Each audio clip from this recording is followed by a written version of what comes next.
Assalamu alaikum and very warm good morning to all. Welcome back students, welcome back to all in my channel. Today we are going to continue for standard 11 subject economics chapter number 6 market. Today's topic is monopoly. Definition of monopoly and second topic is characteristics of monopoly. This is the fourth part of this chapter. So concentrate here and let's start with topic monopoly and characteristics of monopoly.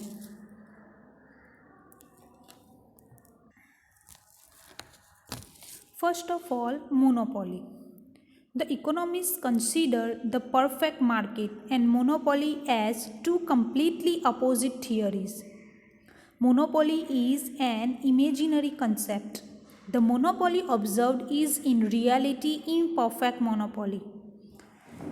जो perfect market है और monopoly है वो दोनों totally oppose theory है, यानी जो perfect market है उसमें बहुत सारे सेलर्स होते हैं और बहुत सारे बायर्स होते हैं, और ये जो मोनोपोली है उसमें एक ही सेलर होता है और बहुत सारे बायर्स होते हैं, यानी दोनों का कॉन्सेप्ट टोटली अपोज है यहाँ पे.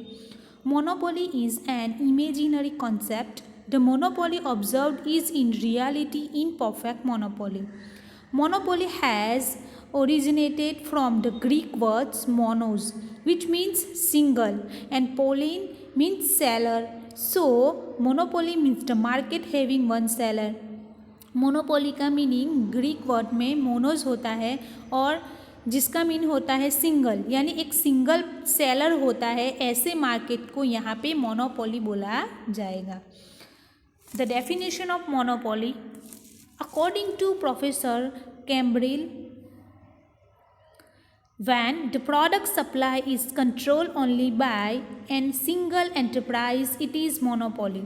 यहाँ पे प्रोडक्ट सप्लाई का कंट्रोल एक ही इंटरप्राइज के हाथ में होता है, उसे मोनोपोली बोला जाएगा. यानी कोई एक ही सेलर ओवरऑल मार्केट में परफेक्ट चीज़ का यहाँ पे सेलिंग करता है, एक ही सेलर, तो उसे यहाँ पे मोनोपोली मार्केट बोला जाएगा. According to professor Stigler, only one enterprise is the seller of the goods और प्रोडक्ट्स. Very easy definition.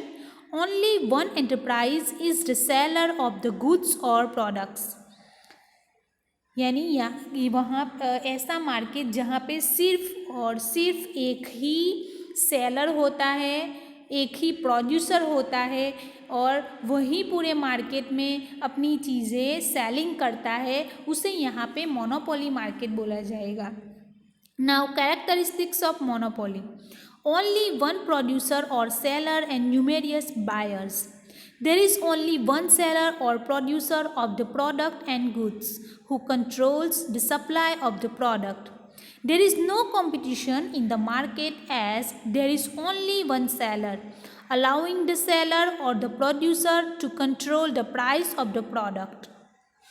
यहाँ पे एक ही सेलर और प्रोड्यूसर होता है और उसको परचेज करने वाले बहुत सारे बायर्स मार्केट में होते हैं, उसका कोई कंपटीशन नहीं होता है. ऐसे मार्केट को यहाँ पे मोनोपोली बोला जाएगा.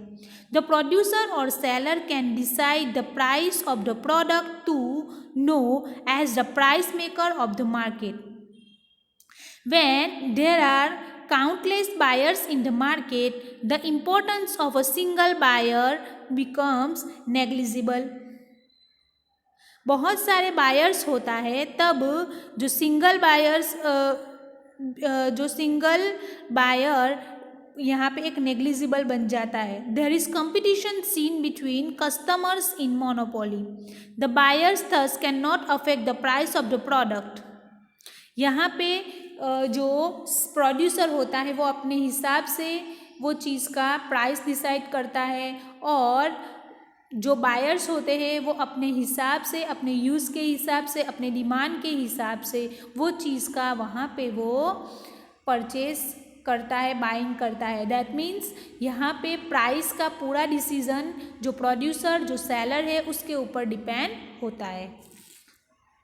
Now second one, absence of substitute goods. ऐसा मार्केट है जहाँ पे जो चीज़ प्रोडक्शन हो रही है उसका कोई सब्स्टिट्यूट नहीं होता, इसीलिए यहाँ पे कोई कंपटीशन नहीं बनता, और कंपटीशन न बनने के कारण से इसीलिए वो एक मोनोपोली बन जाता है, उसे अपने हिसाब से प्राइस का डिसीजन लेने का यहाँ पे एक हक मिल जाता है, राइट मिल जाता है। There is absence of substitute goods in monopoly, but as in reality there is imperfect monopoly. There is absence or ignorance of the close substitutes.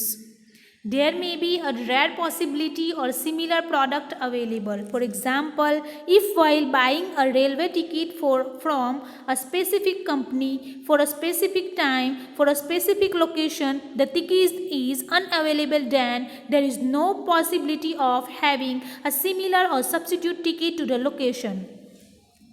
आपको एक मैं एग्जाम्पल दूँ मोनोपोली मार्केट का, तो सबसे बड़ा एग्जाम्पल है रेलवे। जो इंडियन रेलवे है वो गवर्नमेंट के अंडर कंट्रोल चलता है, यानी वहाँ पे रेलवे सिर्फ एक ही पर्सन की है, गवर्नमेंट की है। दैट मीन्स यहाँ पे कोई दूसरे का, यहाँ पे बहुत सारी चीज़ें दूसरा चला सकता है बट रेलवे नहीं चला सकता। आपको टिकट परचेस करनी है तो उसके लिए जो अवेलेबल प्लेस है वहाँ से ही आप उसे परचेस कर सकते हैं उसके टाइम के अकॉर्डिंग। सपोज़ आप ऑनलाइन उसे कर रहे हैं तो ऑनलाइन का भी जो उसका टाइम लिमिटेशन है उसके हिसाब से ही आप उसको परचेस कर सकते हैं। उसके अलावा कोई दूसरी जगह से या दूसरी तरह से आप उसकी जो टिकट है या फिर उसका जो टाइम मैनेजमेंट है उसके अकॉर्डिंग अगर आप नहीं चले तो वो दूसरी जगह से वो आप अफोर्ड नहीं कर सकते, यानी अवेलेबल नहीं बनेगा। दैट मीन्स यहाँ पे जो रेलवे है वो ओवरऑल उस पर गवर्नमेंट का अंडर कंट्रोल चल रहा है। दैट मीन्स गवर्नमेंट की मोनोपोली बनती है railway. But one can try those possibility to traveling by aeroplane on the same time to the same location. Suppose आपने जो टिकट का बुकिंग है वो टाइम आपने मिस कर दिया है, तो कोई दूसरा ऑप्शन नहीं है कि आप वहीं ट्रेन में जाने के लिए कोई दूसरी टिकट अवेलेबल बनेगी कि आप फिर कोई दूसरा टिकट कोई आपको उसको रिफ़र कर सकता है, नहीं। उसके लिए आपको वहीं टाइम के हिसाब से आपको वो टिकट के वो टाइम के अकॉर्डिंग उसे परचेज करना पड़ेगा और तभी आप उसकी सर्विस ले सकते हैं।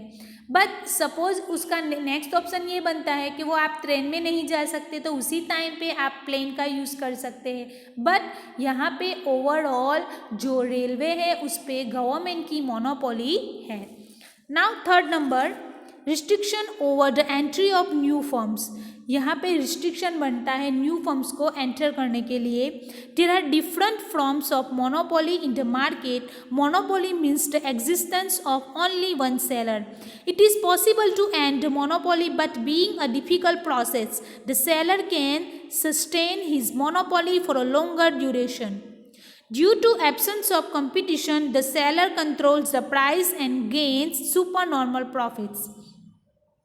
यहाँ पे जो मोनोपोली है वो मार्केट में यहाँ पे कोई इजीली एंटर नहीं कर सकता। ऐसी मार्केट है यहाँ पे कोई इजीली एंटर नहीं कर सकता और उसकी एंटर करने की जो प्रोसेस है वो डिफ़िकल्ट है, एंड की प्रोसेस भी यहाँ पे डिफ़िकल्ट है। और वो ये जो मार्केट है वो लॉन्ग टर्म पीरियड के लिए अवेलेबल बनता है और इसके यहाँ पे कंपटीशन भी नहीं होता और उसका जो टोटल प्राइस पे कंट्रोल होता है वो सेलर का और प्रोड्यूसर का बनता है। इसीलिए यहाँ पे सुपर नॉर्मल प्रॉफिट वो गेन कर सकते हैं। Even though there is supernormal profit due to monopoly, the other firms cannot easily enter the market. The monopoly restricts newer firms by factors like natural, low skills and experience.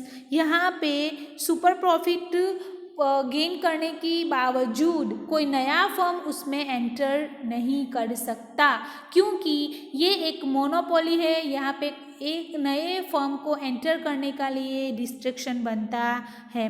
Suppose यहाँ पे जो restriction कैसे बनता है, naturally लो के हिसाब से, skill के हिसाब से, एक्सपीरियंस के हिसाब से कोई नया फर्म उसमें एंटर कर नहीं सकता। Now next point, control over the price or sales. To gain maximum profits, the seller controls the supply of the products, but the seller cannot control both the price and the sales of the products. To sell less units or products, the firm sets higher prices, while to sell more units or products, the firm must set lower price of product. To sell large number of units or products with high price is not possible. Maximum profits के लिए यहाँ पे जो seller है वो products पे supply पे यहाँ पे कंट्रोल करता है, बट यहाँ पे सेलर प्राइस और सेलिंग दोनों पे कंट्रोल नहीं कर सकता एक ही साथ, क्योंकि जब वो हाई प्राइस रखता है तब उसकी जो प्रोडक्शन है उसकी डिमांड मार्केट में लो हो जाती है, तो उसी टाइम पे उसे ऐसी प्राइस और ऐसे हिसाब से सेलिंग करना पड़ता है जिससे जो लार्ज नंबर यूनिट है वो यहाँ पे वो उसको सेलिंग कर सके। क्योंकि सपोज़ आप रेलवे का मैं आपको एग्जांपल दिया, सपोज़ उसकी जो टिकट फेयर जो रेलवे फेयर है वो गवर्नमेंट के थ्रू ऐसी अमाउंट डिसाइड की जाती है जिसे लोकल पर्सन भी अफोर्ड कर सके। सपोज उसकी जो टिकट फेयर है वो हाई लेवल पे होगा तो उसे सिर्फ जो रिच पर्सन है वो ही उसे अफोर्ड कर सकते हैं, यानी उसकी डिमांड उतनी नहीं बनेगी, और इसीलिए जो रेलवे का जो उसका एक प्रॉफिट लेवल है वो प्रॉफिट लेवल तक भी वो मार्जिन तक नहीं पहुंच सकते। इसीलिए प्राइस ऐसी डिसाइड करनी पड़ेगी जिससे जो लोकल पर्सन है या फिर ज़्यादा से ज़्यादा बायर्स उसकी डिमांड कर सके। Now, supernormal profit. In a monopoly market, producer and seller are the same. The seller can gain supernormal profits without any competition in both shorter and longer time periods. The seller can put high price on the producer as compared to the total expenses, thus gaining supernormal profit.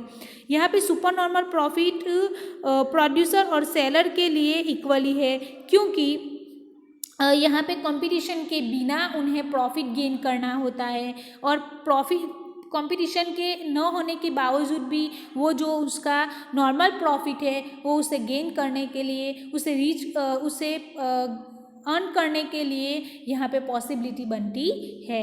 Now price discrimination. Due to absence of any competition, the seller can set different prices on the same product. Depending on its use or form, the seller thus can gain higher profits using the concept of price discrimination. For example, doctor.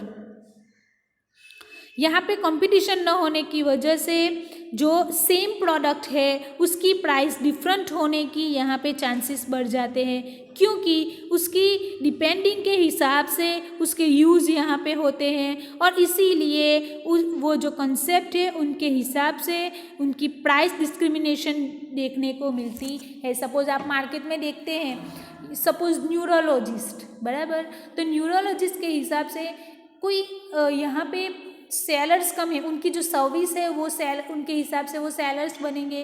तो neurologist जो होते हैं तो उनकी fees वो उनके experience के हिसाब से, उनके वर्क के हिसाब से दोनों की दो डॉक्टर के बीच में डिफरेंट हो सकती है। दैट मीन्स यहाँ पे सुपर नॉर्मल उनकी जो प्राइस है वो डिस्क्रिमिनेशन डिफरेंट हो सकती है। Now firm is industry. Ideally, a firm is the independent unit of production, while the industry is the collection of the firms producing same products. However, in monopoly, the producer and the seller are same. So, the collection of firms can also be considered a single firm. यहाँ पे जो independent unit जो firm है वो यहाँ पे independent unit बनता है प्रोडक्शन का, और इसीलिए वो एक फर्म एक इंडस्ट्री बन के यहाँ के फर्म एक इंडस्ट्री के हिसाब से इंडस्ट्री की तरह यहाँ पे एक वर्क करके वो अपनी प्रोड्यूसिंग करती है और अपने जो प्रोडक्ट है, अपनी जो सर्विस है वो वो मार्केट में रखती है। तो यहाँ पे हमने जो मोनोपोली मार्केट देखा, मोनोपोली का मीनिंग होता है ऐसा मार्केट, ऐसी सर्विस, ऐसा प्रोडक्शन जहाँ पे कोई एक ही सेलर उसे अपने अंडर कंट्रोल चला रहा है, उसे मोनोपोली मार्केट बोला जाएगा। डिफरेंट टाइप के दोनों इकोनॉमिस्ट ने अपने हिसाब से उसकी डेफिनेशन दी है। आपको जो उसकी डेफिनेशन सही लगे वो डेफिनेशन आपको एग्ज़ाम में लिखनी है। तो यहाँ पे ये जो पॉइंट है आज फिनिश हुआ। लास्ट वीडियो में मैंने आपको परफेक्ट कंपटीशन मार्केट एक्सप्लेन किया था और उसके कैरेक्टरिस्टिक्स। आज हमने ये मोनोपोली और उसके कैरेक्टरिस्टिक्स मैंने आपको एक्सप्लेन किए हैं। ये भी आपको अच्छी तरह से समझ के नोटबुक में उसे लिखना है। इंशाल्लाह I will explain next topic in my next video. Till then be safe and concentrate on study. अस्सलाम वालेकुम।